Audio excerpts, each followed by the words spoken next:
Siamoci a corte, siamo pronti alla morte, l'Italia chiamasci.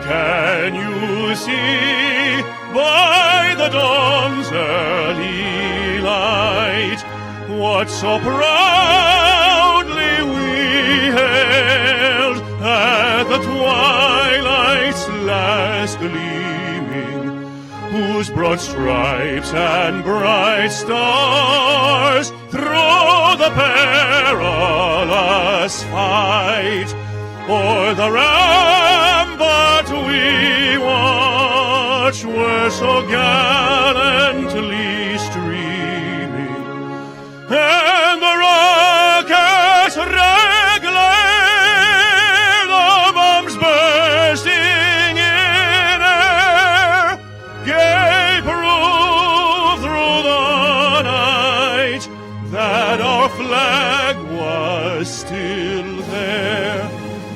Oh, say does that star-spangled banner yet wave o'er the land of the free and the home of the brave?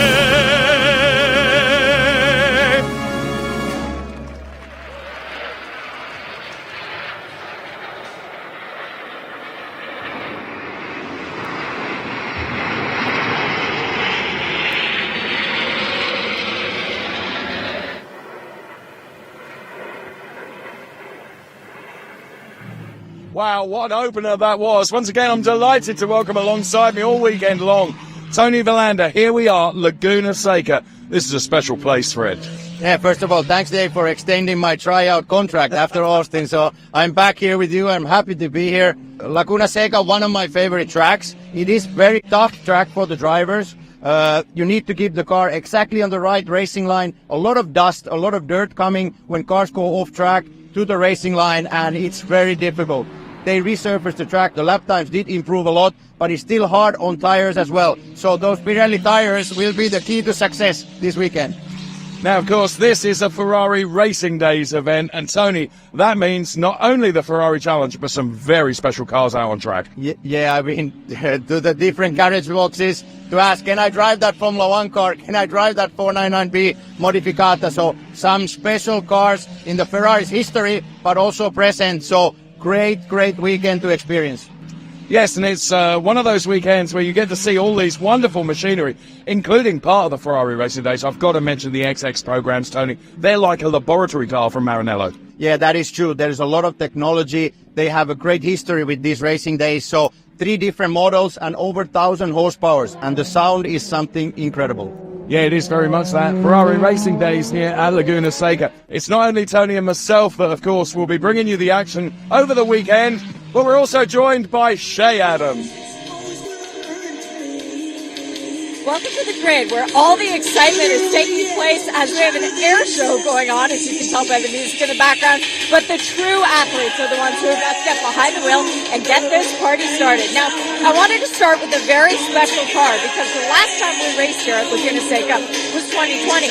It was the start of a very good season for Gabe Newfield Sr., driver the number 30 as he was then, driver the number 30 as he is now, even though we've changed cars a couple of times since then. Now with the 296, this car is fast, and Dave knows that he did not get everything out of it in qualifying that he's looking for. Last time we raced here, Dave not only went on to win one of the races, he finished second, and like I said, went on to win the TPAM championship as it was that year. He's got a little bit of traffic to work through, though. As we move up, we're going to skip the next row of the grid. Trust me, it's for a good reason. We'll come back to them later. Michael Mathis in the number 5, Tony Davis in the number 4, but it's up here where things start to get a bit exciting because the Cookie Monster is once again driving the number 3. This is Brian Cook. He had the perfect weekend at Circuit of the Americas, winning both of the races, but this weekend, he's starting second. He's got his work cut out for him, as he's going to have to get around our pole sitter, who we'll get to in just a moment's time, but also alongside him, Benoit Bergeron in the number 12 machine. That bright yellow Ferrari did super well in qualifying. And Benoit, I saw him before we came up for the grid. He looks really calm and poised and ready to go into action. But like I said, Cookie is going to have to deal with our pole sitter. Let's come up over here. Dart across is actually, you know what? Let's have a quick conversation. Hey, Cookie, how you feeling? Good to see you. I'm feeling great. You ready for this one? Very exciting. Yeah, great place. Really love it. How's the new pavement been suiting you? It's fun. It's great in the wet. So yeah, it's a lot more fun than it used to be. How are you going to get around the kid going into turn 1? I have to be quick, but so let's see what happens. Good luck to you, my friend. Thank you. Appreciate it. Take care. Continuing on our way up the grid, we do have our pole sitter. This is Matthias Perez-Companc, who put the car on the overall pole as it was earlier, but by the rules, we start according to our classes. So he will have a little bit of work to try and get back to the front, but he knows he's quick, setting the fastest time overall in today's race. Now, alongside him for company is Martin Burrows, car number 46. Martin has raced here before. Martin has won here before. He knows how to go well at Laguna Seca. With the new pavement, though, everything is up in the air, and everything is a giant question mark. Now, kind of an interesting facet of the Trofeo Pirelli grid. We only have 2 drivers on the grid who are not already champions in one form or another. One champion that we have is the 54, John Bennett. He's won countless IMSA championships. He won here at Laguna Seca back in 2012. He knows how to win, and we watch still to see if he can get his first series win this weekend. He's got Michael Petromalo alongside of him for company. Michael, who missed the weekend at COTA, coming back for this race. He looks strong for sure. It doesn't look as if he's skipped a beat. Next row up is Dave Musial 2.0, another guy who's got experience racing at this track. He finished 4th here both races in 2020. So Junior, or 2.0, will be very quick, of course, with his dad a couple rows behind him. And alongside him, it's Joe Rubo, another guy who's got experience racing at this track. Rubo was quick at COTA in both of the races, winding up on the podium in one of the 2. He's looking for a little bit of redemption, and I know Joe's coach, Ryan Eversley, will be cheering him on outside right now. But Joe, good luck to you, my friend. And then the next row up, this is where things start to get interesting, because this is where our championship battle after we left Circuit of the Americas really starts to fall into place. We've got Roberto Perena in the 55, but alongside him, it's the kid who won the first race of the championship. And I say kid because he just had his 20th birthday, Dylan Medler, getting suited up. He took us for a lap at Laguna Seca earlier in the week. Hi guys, I'm Dylan Medler, driver number 15 of the collection Ferrari 296 Challenge car, and I'm going to take you on a lap around Laguna Seca. So here we are on the front straight of Laguna Seca. We're hitting 6th gear here, so we're going to line up on the right-hand side of the track to get a good brake marker and hit the double apex into turn 2. We're going to be looking ahead, get the throttle, and now line up for turn 3 on the left-hand side, hit the brakes. Going to hit the apex, try to get a good exit here. So now we're going to turn 4, which is a pretty fast corner, pretty tricky. You got to hit it right. And now we're on the straight back to turn 5. So you look at the bridge now, and our brake marker is past the bridge. You go down 1 gear and feel the compression here, and use all the track on the exit, even though it falls away. You got to hit it perfectly. And now for turn 6, you look at the bridge, brake right after that. Turn 6 is a lot of compression, as you can see. You can carry a lot of speed through there. So now we're lining up for one of my favorite corners, the corkscrew. Use all the curbing to get a straight line braking. And here we go, down to 2nd gear. Here you feel your stomach drop, you go down and then on again. So now turn 9, it's a pretty interesting corner. It's a sweeper, so you're feathering the throttle the entire time. And now we're lining up turn 10, which is pretty similar. Carry as much speed as possible. So then now you're lining up for turn 11. You want to get a good exit for the straight. Here you are, use all the track on the exit, and then you're going up the gears all the way up to 6th gear, and that is a lap around Laguna Seca. Thank you so much, Dylan, giving us a high-speed lap around Laguna Seca, and what a circuit it is. And well done to Shay for a fantastic grid walk, and Joey really having to navigate the number of people down there to enjoy the Ferrari Racing Days event this weekend, of which the Ferrari Challenge is a constituent part. Hello, good afternoon, and welcome to the pre-grid of cars, as you can see, lined up, ready to get out there and do battle over 30 minutes plus one lap in Ferrari Challenge Trofeo Pirelli. The Pirelli drivers have the red strip across the top of the windscreen. The AM drivers have the white strip across the top of the windscreen. So here is round 2 of our 2024 calendar, having been to Texas. From here, we go to support Formula One at the Circuit Gilles Villeneuve in Montreal. Then it's Watkins Glen. Then it's Sonoma. Then the Brickyard Indianapolis Motor Speedway, before rounding it all out with the Finale Mondiale event at Imola in the middle of October. Those, the 7 rounds then of our Ferrari Challenge for 2024. What a fantastic calendar that has been produced for us. And here is the incredible Laguna Seca circuit then.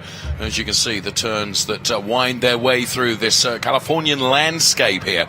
A real roller coaster of a circuit, and one that Tony has described as very much an old school style circuit. He'll put the meat on the bones of that expression in just a few moments when we give him the opportunity to join us on the air. So that's the circuit and the way it looks. The weather conditions now are slightly better than they were for our qualifying sessions, which were held very early in the morning here at Laguna Seca. As you can see, it's still really rather overcast. This is where we are. Those images were shot when it was more appropriate California weather than we have this weekend at the moment. We're hoping things will improve during the course of the afternoon and, of course, tomorrow as well. Track temperature is currently 21 degrees. The air temperature, unbelievably 16, with 71% humidity and a little flutter of 12 kilometers per hour of wind. Those are the live conditions that we have here at Laguna Seca for the first race this afternoon as part of Ferrari Challenge Round 2 for 2024. Cars champing at the bit to get out there, champing at the bit to get on the microphone, and rightly so is my colleague alongside me, Tony Villander. You described this place as very old school. Yeah, there's not a big margin for errors. Track was repaved the last year, where they extended a little bit the areas outside the curbs. But still, if you drop a wheel from there, we saw it even in qualifying, coming out of turn 6, cars going a little bit too wide, spinning to the inside wall. So it's a track where you really need to be determined on what you do, but at the same time, you need to respect the track. If you want to be too aggressive, it bites you back very easily. Thank you, Tony, who will be bringing us his considered opinion, and an opinion born of a truly fantastic racing career during the course of our broadcast this afternoon.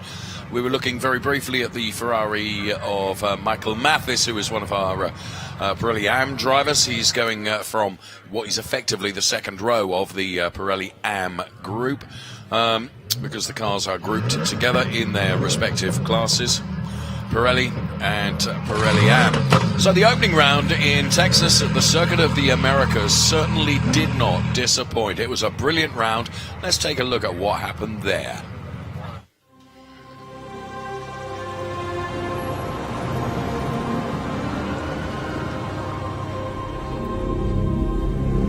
This is Circuit of the Americas, an iconic track, relatively young, but one which provides such objectives for our Ferrari Challenge drivers, especially in 2024 as we take to the track with a brand new car, the Ferrari 296 Challenge, as we launch what will be an epic season of Ferrari Challenge racing.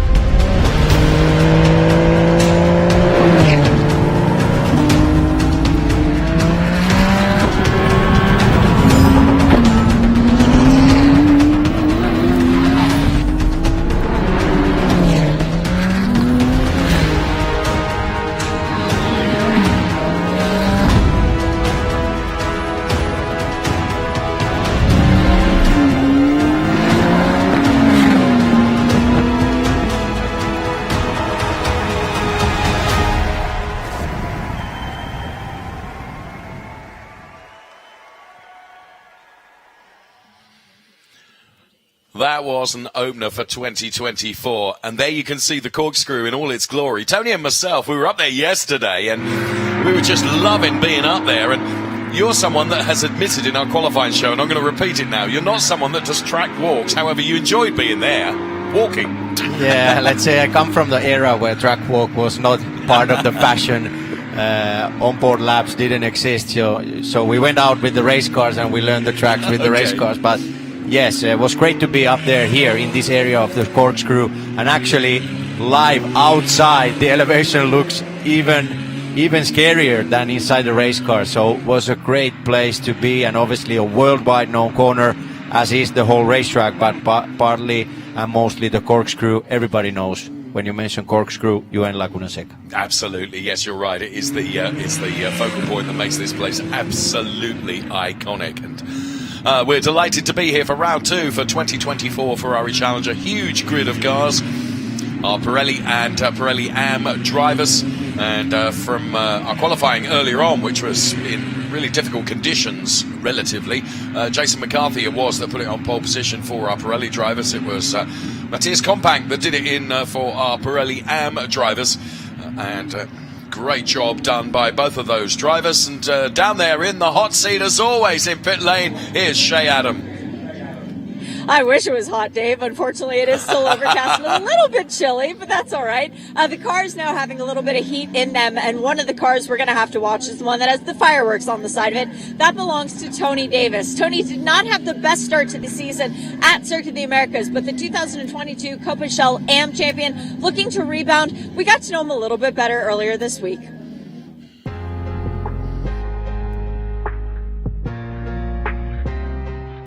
I'll tell you what, my first impressions of Laguna Seca were wow. It truly is an iconic track, an extraordinary track. You hear so much about it, and that it really tests the driver as an old school American track, so it's very, very exciting to be here. You know, it's just incredible to be part of the Ferrari racing days. We've got friends and family now who come from all over the country to all the races. They've heard so much about it. They love coming here, and this one's really special. We've got F1 cars here, you've got all the special Ferrari cars here, and we've got a lot of friends who are super excited to be part of this race weekend. So I love the 296 Challenge car. The 488 was great to drive, but this is such an incredible upgrade from the handling. The power is a huge difference. The car almost telegraphs to you what it's going to do, so much easier to handle and control. Really love everything about this car. So in the second round of Laguna, this is the first time I've been on track. I haven't been any test days here, so pretty excited, working really hard the next couple days, and if things come together, hopefully there'll be some champagne on the podium and put it all together on the weekend.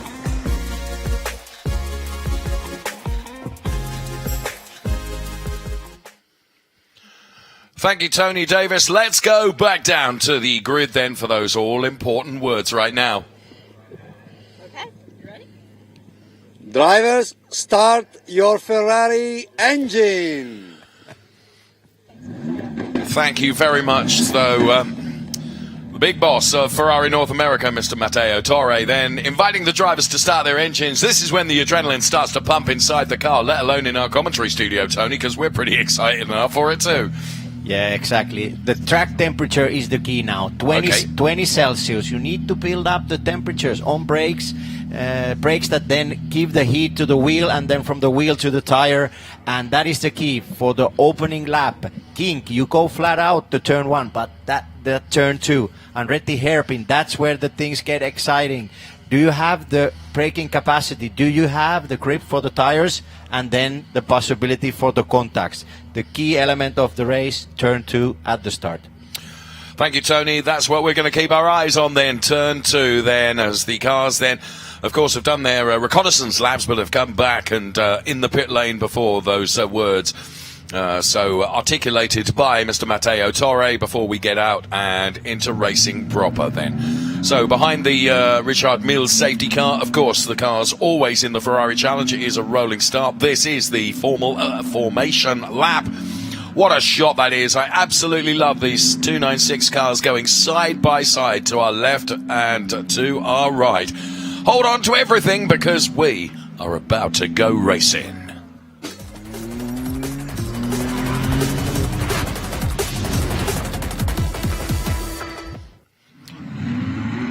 As always, we will bring you the grid in full, the mix of Pirelli and Pirelli Am drivers. Pirelli drivers with the red strip across the top of the windscreen, the Am drivers with the white strip across the top of the windscreen, and we will show you how they line up from what was a difficult qualifying session. The weather has settled a little bit now, however, it is going to be increasingly important to generate temperature into those tyres. Jason McCarthy from Jeremy Clark, they are on the front row of our Race 1 grid. Lining up behind, Roberto Perina and Dylan Medler. They will be champing at the bit to get going as well. To row 3 we go right now. It's Joe Rubo, P5, and Dave Musial Jr. going from P6. To the 4th row of our grid for Trofeo Pirelli, John Bennett and Michael Petramalo. They line up P7 and P8. P9 is Martin Burrows, perhaps out of position now. The best of the Am drivers is Matias Perez Companc going from P10, ahead of Brian Cook, 2-time winner in Texas. Benoit Bergeron is alongside him. They complete row 6. To row 7, it's Michael Mathis and Tony Davis, who we heard from just a few moments ago. They are P13 and 14 respectively. Ahead of David Musial Sr. and Jay Logan, they are P15 and P16, completing the 8th row of our Ferrari Challenge grid for Race 1 with Frank Chang and John Horsch going from P17 and P18. And then to our 10th row, where we find Sebastian Mascaro and Brian Kaminsky. Those are the runners and the riders for Race 1, Trofeo Pirelli. What can you do here to generate that critical temperature into those tyres, Tony? Weaving is not so effective as braking? Yeah, weaving is one thing, but the most efficient one is to create heat and temperature on the rotors, on the brakes. So that then transmits the temperature to the wheel and then through the tire. My eyes are on Jason McCarthy, pole man. He had the pace on one lap, but in Coda he was struggling with the distance of a race. Was it up to the setup of the car? Was it the tire pressure? What happened in the race where he kept losing places and pace? So today, does he has the pace? For sure, he has the best pace to start. He's on pole. He's got big competition, though, because Jeremy Clark, returning to the Ferrari Challenge for the first time this year, is going right alongside him, and he's always a danger man. Let's not discount Roberto Perina and Dylan Medler right behind as well. We split the screen so that you can see all the action as the cars round the final turn. The safety car peels off into the pit lane. It is the responsibility of McCarthy and Clark to run the cars towards the start-finish line and to get the first race underway. We're live from Laguna Seca as the green flag flies. Let's go racing through the kink, which is turn number 1, heading into the hairpin now. Cold tyres, bear in mind. Well, it looks like Roberto Perina, well, he took a dive there to the inside. Has he made it stick into P2? How did he manage to avoid complete contact with others? But he did, as 1 or 2 cars run wide, but everybody gets through the first sequence of turns relatively unscathed, and that's always great to see. So it is McCarthy leading then. Jeremy Clark, well, usurped right at the beginning of the race. And here we can see the top 3 is Dylan Medler now, also trying to make moves, and moves through into P2. He was supreme in confidence. Is he going to be supreme now going into the next turn? He's got a car right alongside him. A real ding-dong going on here. And, whoa, Dylan just squeezed wide a little bit there. And, of course, that's played into the hands of cars behind him who were able to try and get into that gap being created here. So it's a real battle going on for P4, 5, 6 with a train of cars running down the corkscrew for the first time of asking. Brilliant stuff from the Ferrari Challenge here. Watching our Trofeo Pirelli and Trofeo Pirelli Am drivers then on their first opening lap of this 30-minute plus 1 lap race. Yep, Perina dived really deep into turn 2, almost touching the leading driver McCarthy. The P2 driver Clark dropped down to P4. Dylan Medler aggressive at the start, but also was Perina. He never gave up his position, and these guys went side by side through the turn 6. Yes, you're right. Jeremy Clark then down to P4. It is McCarthy from Perina and Medler then the top 3. For the Am drivers, Brian Cook, who of course sealed 2 out of 2 in the opening round in Texas, has moved his way up to P1, having got past Matias Companc, and really critical that he did that when he did it. So Brian Cook is leading in Pirelli Am at the moment. We take a look at this car then of the full grid of 296s that we have in this Trofeo Pirelli and Trofeo Pirelli Am race, as the car's still trying to build up, as Brian Cook then continuing on his way. You just see the back end of his car. That's the front end of the Brian Cook car, leading in Pirelli Am, the Ferrari of Seattle driver, doing a great job, having got the lead of that class race right at the beginning of the race. Now, what can Dylan Medler do here? Now, Jason McCarthy has not escaped up the road because Roberto Perina is right with him, and Perina is just, you can see how he's trying to out-psych him here, almost into every turn. And Jason McCarthy, who you and I both said, and perhaps you more than me, you know, he struggled at times over the distance of the race when it came to the opening round, and he runs a bit wide there. That opens up a little bit of momentum advantage to Roberto Perina now. Is Perina going to be able to get to the inside here? I really rather think he is. No. Through the kink, Jason McCarthy was able to hold on to that. Can he hold on to this pressure for the entire length of the race, Tony? That's a big ask. Yeah, top three drivers are really close to each other, and they were even pulling away from P4 driver. But right now it feels like, again, Jason McCarthy is struggling a little bit with the pace. So that is opening the chances to drivers to catch up with the leaders. And seems like even the rhythm through turn 2 wasn't that super fast. Feel like Jason McCarthy is bit of in a struggle right now with this car. So we continue to see Jason McCarthy being chased by Roberto Perina, Dylan Medler, Jeremy Clark, Joe Rubo, Martin Burrows, who's moved up in the order, and Michael Petramalo. And the car's using that little bit of runoff there. You have to be millimetrically perfect, because if you get 1 centimetre wrong, you're in the gravel. Yeah, never drop a wheel from the green area. After that, it's just dirt, gravel, and that will cause an immediate spin off the car, and we saw those things happening already in qualifying.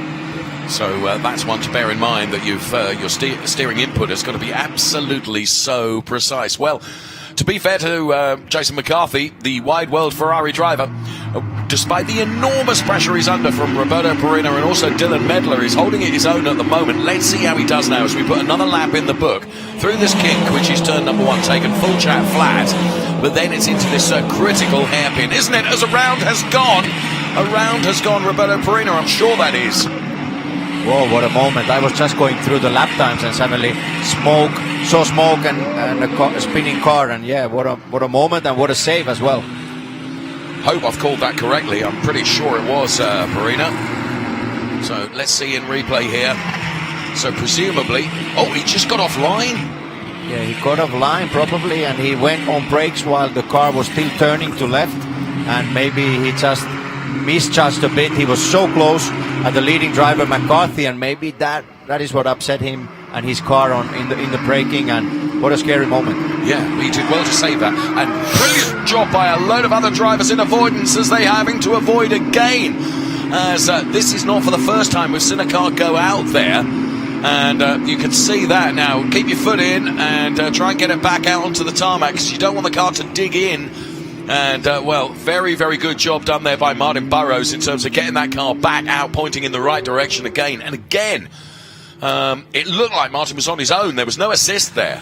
Yeah, I could see before that a few cars going already sideways there. A lot of aggression. The drivers are really pushing the limits, the barriers to take most out of their tires, and now we see the lead battle, which is really shaping up. Oh, that's so close. Dylan Medler took a look at the inside, but Jason McCarthy, I beg your pardon, he put the car exactly perfect to deny Dylan Medler the inside line. Of course, it's his right to defend his P1 position, and that is exactly what McCarthy is doing right now. And Dylan is having to work so hard to try and find a way past the leading wide world Ferrari 296 of Jason McCarthy, doing a good job here. And actually, now that the pressure that he was under from Perina has gone away, because of course Perina did that pirouette, the pressure now is coming from Dylan Medler. But I'm beginning to think it's not quite the intense pressure that Jason McCarthy had to deal with in the opening laps. Yeah, Jason is a very difficult driver to overtake. He really defends his position, which is the right way to do it, but at the same time it costs lap time, it costs pace, and again the group now of 2 drivers, there is all the time driver number 87 Clark posting a little bit faster lap times, and he's on the pace as well. So even we see the leading 2 drivers pulling away a bit, it's not over yet. No, you're absolutely right, it isn't. And the more these two fight, of course, it allows the likes of Clark and Rubo and even Musial 2.0 to maybe try and get on terms with them. So, as we were then, Dylan Medler not as close this time going into turn number 2 as he has been previously. Jason McCarthy is able to breathe a sigh of relief and optimise his turn in because he's not under the immense pressure. But Dylan Medler is trying a different strategy here now, because Medler, who has attacked going into turn number 2 previously, is now looking at maybe pouncing somewhere else. Our leader in Trofeo Pirelli Am is Brian Cook, the Ferrari of Seattle driver. Now, he's got the benefit of a Trofeo Pirelli cushion between himself and his next in-class competitor, which is Matthias Kompang, who has got David Musial Jr. right ahead of him. Therefore, he's got to get past a Trofeo Pirelli driver before he can even get on terms with Brian Cook, who's leading in Pirelli Am. So good job being done by Brian Cook at the moment, and he did that job right at the start of the race, put it into P1. We're on board with Dave Musial 2.0 now, climbing up the hill. He's running P5 in class. It's P6 overall. He's chasing down that car of Brian Cook. Brian, of course, comes here having taken 2 wins in the opening round. And I posed this question to Tony Villander earlier in the day on our broadcast, as, you know, when you've coming to the next event, having been so successful at the last event, it really helps your confidence and makes you feel good. Yeah, it's a huge boost. It's a huge boost for the driver who's been preparing for the season with the test, but also being mentally ready. And again, look at the fight for the lead. It's so close. So Medler then really wide into that turn, gives him, they are almost within touching distance. Feels like Jason McCarthy is struggling a little bit with the rotation of the car. So the long turn number 2, and in the middle of the corner, his minimum speed is quite low. So you can even see the P3 driver Clark, who's braking deeper, and he has a better rotation through that corner. Of course, the more these two fight, Clark and Rubo are rubbing their hands together because it is enabling them to really get involved in this battle, which all of a sudden becomes potentially a 4-way battle for P1 in Trofeo Pirelli. Exactly, but the leading driver, Jason McCarthy, he's doing the right thing. All the drivers behind him. In the end, you have the tire degradation that we were talking about. If now somebody has a little bit more pace towards the end of the race, everything will come more equal. So defending now and holding to your place will most likely be beneficial in towards the end of the race. So again, Dylan Medler steps up the ante and tries to take it to Jason McCarthy. Well, we'll see if he's going to be able to do that, because Dylan, I can't help but feel, is taking just a little bit more out of his car than Jason McCarthy is. And McCarthy being hunted, Dylan Medler hunting, but in turn being hunted by Jeremy Clark as well. He's not as close as he was on the last lap, and wow, you can see just how close Clark gets then under braking as they go through the hairpin there. And once again, Dylan Medler right on Jason McCarthy. McCarthy positioning the car perfectly right in the middle of the track, denying Dylan Medler any opportunity to get a momentum advantage. He's a very clever driver, is Jason McCarthy, Tony. He knows precisely where to point that car.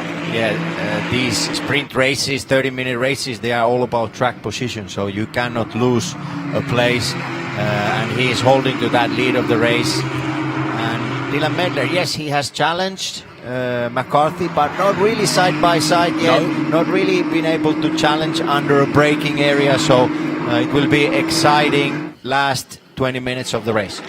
Tony, your experience in motor racing and racing here at Laguna Seca, where are the best opportunities for Dylan Medler to try and strike, in your opinion? Put the leading driver under pressure, wait for a little mistake. Breaking into one is one place, yes. But if the driver wants to defend, suddenly the leading car becomes very wide. It's very difficult to overtake.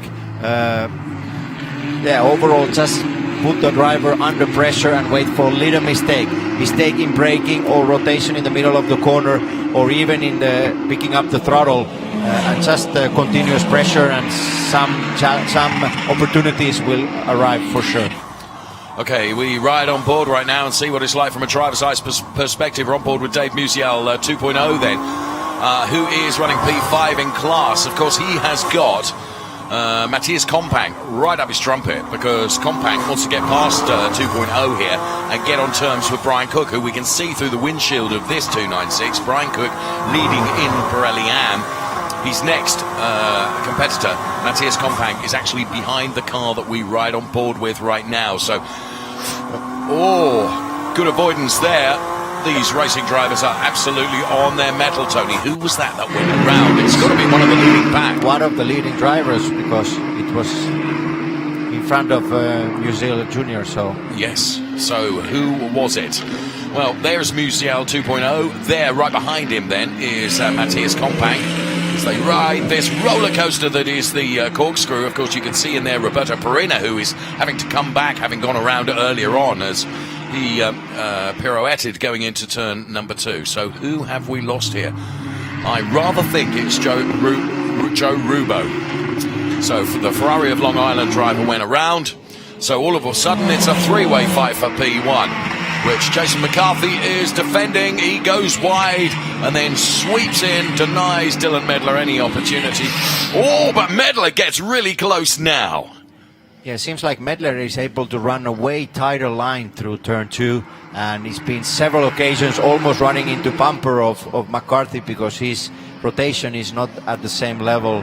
And now it's a three-way battle for the lead.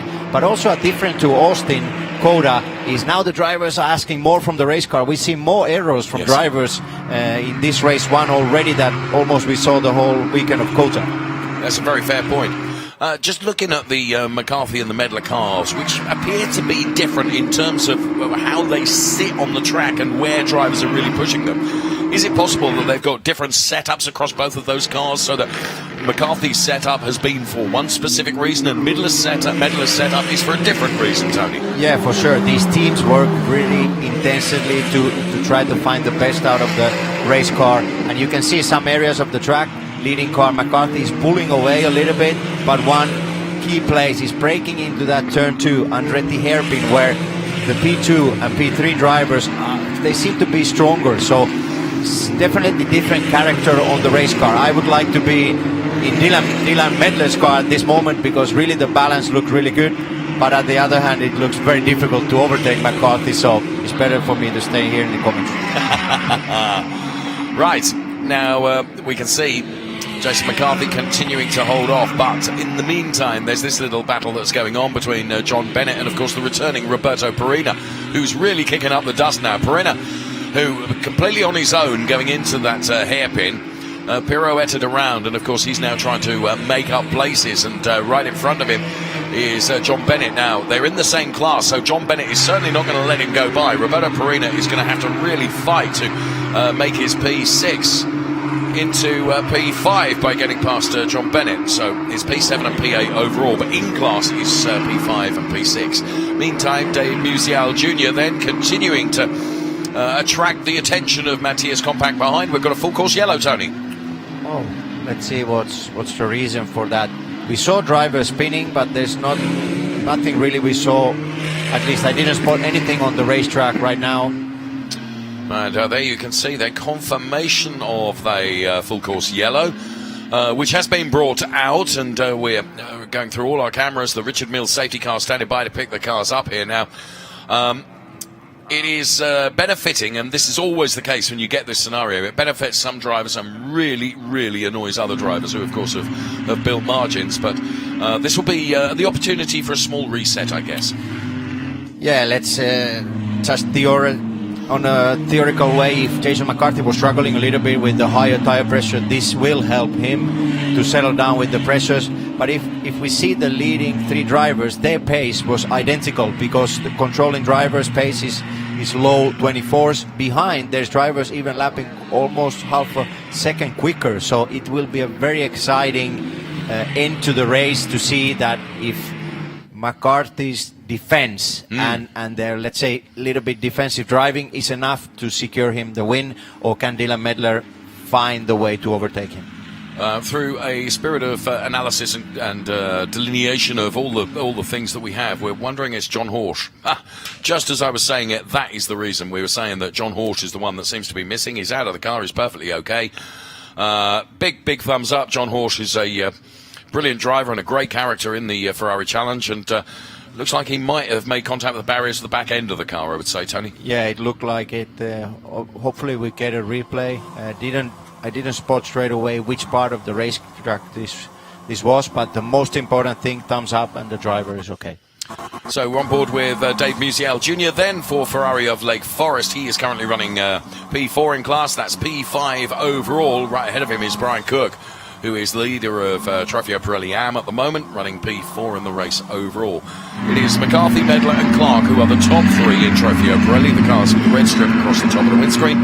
And it is Cook, Compact and Musial Senior, the top three in the Am classification, those with the white strip across the top of the windscreen. So you see there that Dave Musial Jr. is probably being the most vigorous in terms of weaving from side to side, because what happens here, Tony, with the tyres, because they've kind of done a heat cycle, haven't they, and now they're cooling down. Yeah, that is true, but also you're picking the rubber that is laid down to the track, and important is to keep the tires clean the best way possible. And here the weaving has a little bit different purpose. It's also trying to clear the surface of the tires a bit, right. But the main thing is to remain on the racing line. Don't go outside of the racing line, and there you will collect, it's coming to the second last corner, coming downhill, probably the outside curb on the right, and then it upset the car, went on rotation, and he rear-ended the barrier. So right. I think that's the what happened in that accident. Thank you, Tony. The Ferrari of Central Florida driver then is Matias Perez Compact. Then he's currently running P2 in class. Brian Cook, the leader in that class of Pirelli Am drivers. And during the race, as I mentioned, he's had the benefit of having a comfort cushion, if you like, of a Pirelli driver between himself, Brian Cook, and his next competitor, which is Matias Compact. And Brian Cook will be keen to keep it that way. So Jason McCarthy then, who's defended steadfastly right from the start of this race.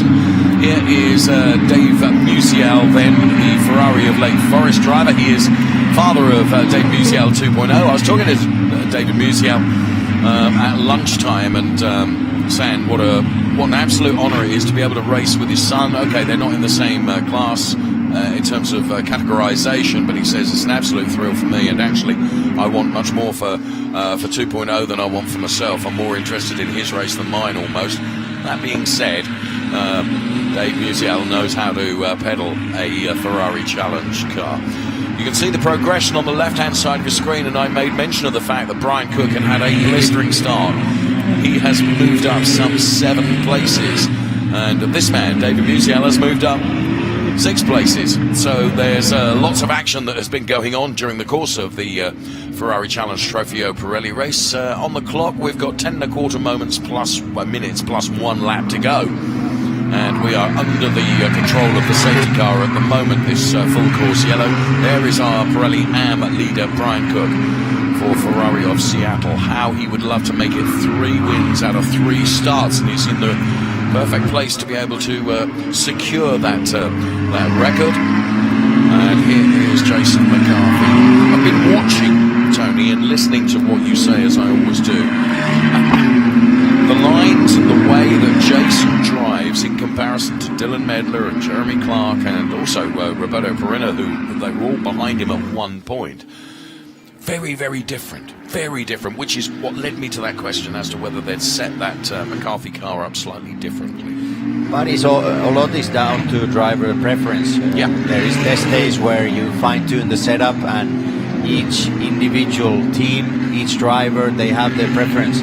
Some prefer a little bit more oversteering, some a little bit more understeering. So then it's down to the setup, but also through the racing lines, driving style. There is differences in driving style. You can try to change a driver the way he drives, but in occasions, like when you are in the race, everything comes through an instinct. It's more like what happens through the vision and brain, and what the body tells you how to drive, how you experience a corner, why some drivers are more happy with the left-hand corners and some drivers more happy with the right-hand corners. There is a lot of explanation on that, and it comes to how human differently adapts to different situations. So some corners are more struggle to a driver, but then in the end it's all about the setup, the teamwork with your engineer, and trying always to improve, see areas. Hey, we're losing in the last sector, what can we do? Maybe there's a little bit of my driving, but I need the car to help me as well. So if you lose half a second a lap, I often said I can do 2.5, but you need to help me a little bit with the with the setup. So they helped me with the setup, and the 2.5 still remain on the table. How critical is it? We often talk, Tony, about the relationship that many of these drivers have with their driver coach. Actually, the relationship with their engineer is just as critical, isn't it? Because, of course, the driver has to articulate to the team what the car is doing and how they want the car perhaps to change. I think there is a big synergy between, so there's a collaboration also with the coach to an engineer, because as a coach I can tell you to brake at the 100 marker, but if it rains you cannot. And also how to deal with the driver. Each driver, each athlete, they are different under pressure.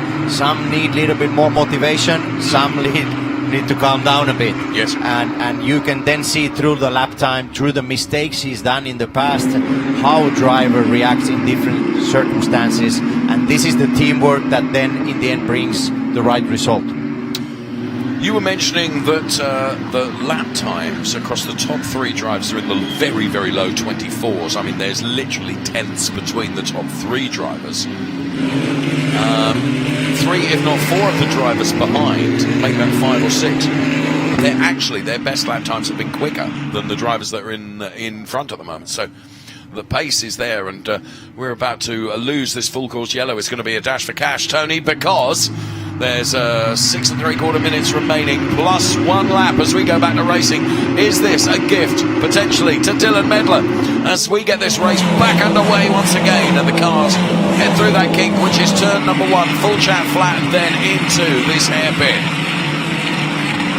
Well, fingers crossed that all get through that perfectly okay, and it's as we were then. So once again, Jason McCarthy has to adopt defend mode from Dylan Medler, who spots this as an opportunity to really pile the pressure on the wide world Ferrari driver ahead of him and try and provoke the tiniest of mistakes. But actually, Jason McCarthy has not put a foot wrong thus far in this race, and sure as heck he's not going to do it now, is he? As they climb uphill now for the first time of asking since we've restarted following the safety car intervention for that full course yellow. It's McCarthy from Medler from Clark. It's Cook from Musial Jr. from Compact. Yeah, good restart from Jason McCarthy. He had a little bit of oversteer coming through turn 3. It almost opened up an opportunity for Dylan Medler, but now the first 2 drivers, they had a little bit more pace on this opening lap after the safety cars. So you can see cars going side by side further down the order as we quite rightly focus on the lead of the race. And Jason McCarthy just beginning to stretch his legs, but under braking. That's how close Dylan Medler gets. And that almost played into the hands of Jeremy Clark as well, but he had a little wobble and wasn't able to capitalise that. And actually, that's made him vulnerable to Brian Cook right behind him. Yeah, here they are. Forgive me, Tony. Brian Cook, is he going to do King of the Late Breakers dive to the inside? No, just scratching the better part of Valor. Yeah, in the lead battle, Dylan almost running the back of Jason McCarthy's car in the last corner, so that was a close call. Well, good driving to avoid contact. And there you can see our race leader, Jason McCarthy, for Wide World Ferrari then. We have 4 3/4 minutes plus a lap, 30 minutes plus 1 lap, the race duration for Ferrari Challenge here for 2024. As the cars in the closing stages of this race following the full course yellow continue to making their way around. As we look at Chang then, the Ferrari of Seattle driver heading Sebastian Mascaro and Michael Mathis. And Martin Burrows then running P8 in class P15. Not where he would like to be, that's for sure. Right, what can Compact do in terms of trying to get by Dave Musial Jr. and getting after Brian Cook? Well, he's not close enough to be able to do anything. Dave Musial Jr. doing a good job there, running P5 in the race overall, but that is P4 in his Trofeo Pirelli classes. Once again, Dylan Medler turns the wick up on Jason McCarthy. And it seems to be at the end of the lap, at the beginning of the lap, that Dylan Medler can really get close to Jason McCarthy. McCarthy takes a very defensive inside line as Dylan Medler tries around the outside and now gets as close as he dares, and there is literally almost nothing between them as they head through that turn, but there is no contact whatsoever. It's firm, it's fraught, and it's perfectly fair, the battle between these 2 drivers. Jason McCarthy then, Dylan Medler, P1, P2, then it's Jeremy Clark before we get to the leader of the Trofeo Pirelli race, and that is Brian Cook. I have to say, in terms of pinpoint accurate defensive driving, Tony, Jason McCarthy has delivered a masterclass. Yeah, so far he's done an excellent job in the lead of the race. But having said that, we still have 3 minutes to go, and he needs to do a similar work until the checkered flag, because Dylan Medler is very close. One mistake from McCarthy, and we have a side-by-side battle going to the next corner. You're right, he can't afford to lose his defensive adoption, if you like, and McCarthy continuing to do so. Dylan Medler, well, taking a completely different line on the exit of that turn. You could see that he was able to get a bit closer to Jason McCarthy, and I just feel in this final sector of the lap, that's where Dylan Medler is able to gain some time against Jason McCarthy. Of course, the setup of the car is always a compromise across the 3 sectors of the track, but it's going into this turn, and Medler is not able to quite usurp Jason McCarthy. McCarthy now seems to get a better exit. Yeah, Dylan is also in a difficult spot. He had a good race 1 in Coda, but then struggled in race 2.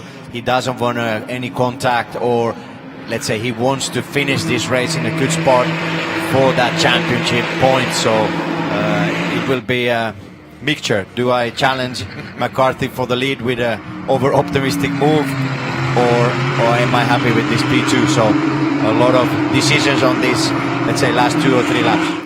And that, of course, is down to driver mentality, isn't it? You know, as you say, you go all out for the P1 position, you risk a lot. Sometimes you have to think of the long game. Rolling into the second round of our 2024 championship. The championship is long. Every point gained is a valuable point, isn't it? And whilst you and I love to talk about and watch drivers that are prepared to give it their all, and Dylan Medler is certainly still continuing to do that, the risk-reward ratio, you have to think very, very carefully. McCarthy then just hopping above the curb and getting a little bit squiffy out of that turn. We've got 1 lap to go then. And Dylan Medler knows it's now or never. Getting very, very late on the brakes. Gets himself ever closer to Jason McCarthy. So Jason McCarthy then, who has been doing a really, really good job of defending and has done so steadfastly for every lap of this race, and has made it really hard for Dylan Medler to try and find a way by. And also where I'm really impressed with Jason is that he's not yielded to the pressure, and to my knowledge, Tony, he hasn't really made any errors. No, he's done a perfect job. And the quality of the drivers, the racing lines they are taking, lap times, everything is very high, talented, serious. And these cars, you can clearly see that even coming to the second weekend with this new 296 challenge, the drivers are driving these cars even more aggressively than they were in Coda. Of course, now there's a fight on for P2. With Dylan Medler, all of a sudden his strategy has had to go from attack to defend, because here comes Jeremy Clark then in the closing stages of this race, thinking P2 would be a sight better than P3.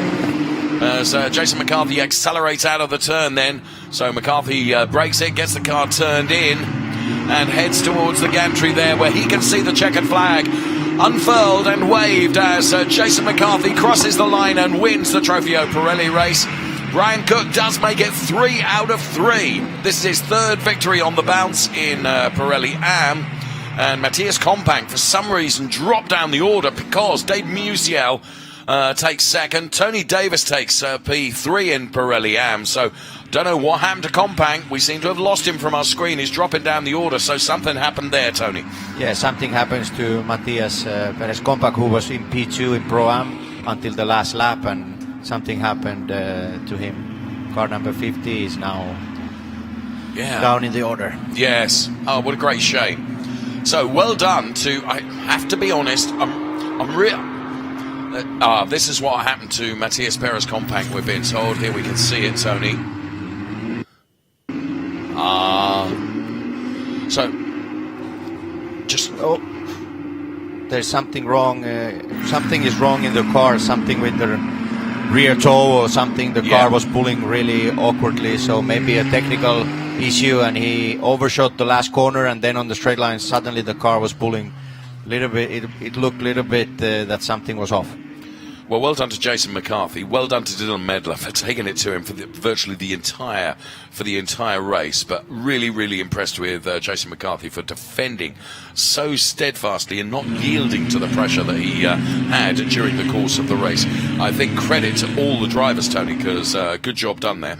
Yeah, good and exciting race once again, and great battle for the lead, and great driver from Pro-Am winning driver Brian Cook, who was really on it since the start of the race and gained many places, and he had a very strong pace going through the lap times quickly. I think he had even the fastest lap of the whole race, so very impressive. Let's get confirmation of the results then of that Trofeo Pirelli race, the mix of Pirelli drivers and AM drivers in confirmation then, and well done to all our drivers taking the win. Jason McCarthy for Trofeo Pirelli ahead of Dylan Medler and Jeremy Clark. Brian Cook makes it 3 out of 3. He's the winner of the AM race ahead of Dave Musial Jr., John Bennett, Roberto Perina and Dave Musial. So well done to Dave Musial taking P2. Then it's Tony Davis ahead of Joe Rubo, Sebastian Mascaro, Michael Petromalo, Michael Mathis, Jay Logan and Matthias Perez-Compang dropping down the order right at the end of the race. Benoit Bergeron, then it was Martin Burrows, Frank Chang, John Horsch, of course, we lost, and Brian Kaminsky did not start. There, confirmation of who did what and where and when in that Ferrari Challenge Trofeo Pirelli race. Jason McCarthy then with a very, very good lesson in how to defend and when to defend and how to maintain that defence, because you said right at the start of the race, Tony, you've got to do that for an entire race. That's a big ask, isn't it? Yeah, having seen these races this year, I think Jason McCarthy is a driver with a lot of character. He's really hungry. He's really hungry even when the conditions change. Under rain in Coda and here in the changing conditions in qualifying, he was the one setting the pace early on in the qualifying, so he adapts well to different track conditions, and he was the driver who really wanted this win at the race 1 of Laguna Seca, so congrats to him and his team. He, of course, is racing not only in Trofeo Pirelli in the 296, but he's also racing in the 488 Challenge race as well. So he's doing double bubble this weekend. Is that advantageous, Tony, or disadvantageous? With the changing conditions, yes, they are a little bit two different cars. I said to Jason in Coda at the podium, well done and really intensive weekend, and he said, yeah, it was okay. Took it in his stride. Yeah, but good job. Yeah, no, very good job indeed, and really enjoyable race for us, and of course plenty of drama as well, with a full course yellow thrown in for good measure, you know, just to keep us on our toes, and that's always the case, isn't it? So we can see Shay is standing by to talk to a victorious Jason McCarthy, and tell him from us, great driving. Well done, Jason. Thanks, Shay. Well, to start things off, Dave is sending his praise from the booth. Congratulations on win number 1. I wondered how long it would take you. 3 races into the season, and it looks like you've got a good handle on this car. You feeling comfortable with the 296? Yeah, getting a lot more used to it. Yeah. Thanks. It's been fun. This is an amazing car. The first race in Coda, I just got out of the 48 and I braked too much like I do in that car and overshot it. And I'm learning better how to switch back and forth. I actually just keep the cars in TC0 just so I can force myself to feel them. It was tricky in qualifying being in TC0, but the car's great and I'd rather just feel myself. But it was people breathing down my neck. I had to really keep it super tight in the corners where they can pass. They ate up some of my tires by keeping it super tight in 2. But these guys kept me real honest and looking in my mirrors the whole race. So. It's better when you beat good people, though, and having earned that position, having stayed ahead of everyone else, do you feel like this win, perhaps it means a little bit more? Every win is nice, but, this track is very difficult to pass on, so qualifying makes a big difference. So I just tried to take advantage of that fact and race the track how it was designed, and it's a great track. Congrats on the first win, and hopefully we see you a little later. Yeah, thanks, and, thanks to my team. Amazing job, 111 and Wide World Ferrari. So, thanks. Thanks, Shay. Well done, Jason. TC0, Tony. I assume that's traction control? Yeah, it's a thing that I used to do sometimes, and always the engineers weren't so happy because in their calculation with TC you go faster, and it took quite a lot of convincing before I started to use those DC buttons or DC settings. So with different Ferrari cars, especially in rain, I ran many times with TC0. I felt like I could control the car better, control with the rotation, control with the throttle. So interesting point there from Jason. Thanks very much, Tony. Let's go back down because I suspect Shay has got hold of the Cookie Monster for us. Yeah, 3 for 3. This is a nice start to the year, Brian. Obviously, you're looking championship points. Yeah. How much does this mean? It means a lot, especially since some of the struggles we've had coming out. I put the car in the wall on Thursday, and it was sketchy, but the team got back together, worked all night, worked great, and just so appreciative of what they did. As far as the weekend is concerned, though, there's still a lot of work left to do. So how much do you have to stay tempered with today's win? Yeah, we park it today, go and have one drink, and then start over tomorrow. Hopefully do it again. Enjoy that drink. Yeah, thank you. Cheers. Well done, Brian. 3 out of 3. That is a tremendous result, and well done to you. Okay, let's take a look at the points then, the way they look now after race 1 of 2 this weekend, of course, for our Trofeo Pirelli drivers. And, with that beautiful Californian landscape as a backdrop, it's Roberto Perina now only 2 points ahead of Jason McCarthy with Dylan Medler P3. Then it's Dave Musial Jr. ahead of Joe Rubo, Martin Burrows, John Bennett, and Christian Podoliccio not racing this weekend, P8 in the points ahead of Jeremy Clark and Brett Curtis and Michael Petramalo. There's the Drivers' Championship for Ferrari Challenge Trofeo Pirelli. Our Pirelli drivers, of course, we have a mix of Pirelli and Pirelli AM drivers as well. And, of course, we'll take a look at their points. It's Brian Cook leading the way on 107 points ahead of David Musial, who's got 84. Then it's Tony Davis, P3. Matthias Perez-Companc, P4. Then it's Sebastian Mascaro, Michael Mathis, Frank Chan, and John Horsch. They are the top 8 in the Pirelli AM Drivers' Championship, with Benoit Bergeron, Chris Cagnazzi, Brian Kaminsky, Brad Falva, Jay Logan, Brandon Cruz, Ben Gudensky. Then occupying the remaining positions of the Pirelli AM Drivers' Championship. So race 1 then of this weekend in Laguna Seca for Ferrari Challenge Trofeo Pirelli and Trofeo Pirelli AM is done. What a great race we've had. We look forward to much the same tomorrow. Bye-bye for now.